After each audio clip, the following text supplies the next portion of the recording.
ku yi mana subscribe a tashar DJ Nice TV sannan ku danna alamar ƙararrawa. Mun gode. Kai Abale, zauna ina so zan yi interview da kai. Ba zan zauna ba. Saboda wanda dalili zan ce ka zauna ka ce ba za ka zauna ba. Zan nan aka turo min sako cewa an sace gawar asawanyata. Oke, na fahimce ka. To ba ruwana da gawar mahaifiyarka. Dole ka zauna ne interview nan da kai. Ba abin da zai zauna da ni. Ni kake gaya wannan magana Abale? Point of correction.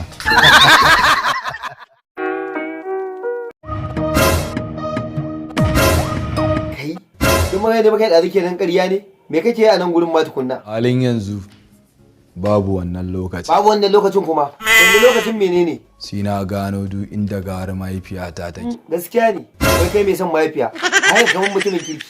Amma na banza ne. Shi yayi tsoron Allah a zuciyarki. Don't judge a book by its cover. Aka bani 11 ka. Maraka yin jawala. Oke, kai ka damu in dai lamba ta ce zan baka. 090 20 55 22 04. Amma kar ka manta in mun gama wannan interview din da kai, ka danna mu subscribe sannan ka danna mu alamar ƙararrawa. Wannan wani irin kallo ne Abale? Kaga ta wuce kawai, ta wuce. Bosho, in ka ma kallon wannan interview din da muke, ka danna mu subscribe sannan ka danna mu alamar ƙararrawa. Hauka ce yi. To, kaga ta wuce. Momo, kai ma fa ina buƙatar subscribe ɗinka. Sai na sharara maka bani wallahi. To fa, bidiyo ba sa'a na fito. To ke bayan kin gama kallo, ki danna mu subscribe sannan ki danna alamar ƙararrawa. Na shiga uku dan Allah. Ya dan Wambo, kar fa ka manta sunan channel din nawa, DJ Nice TV.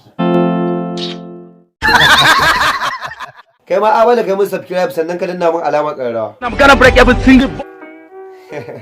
Kar ku manta, ku danna subscribe a tashar DJ Nice TV sannan ku danna alamar ƙararrawa. Mun gode. Sai an jima.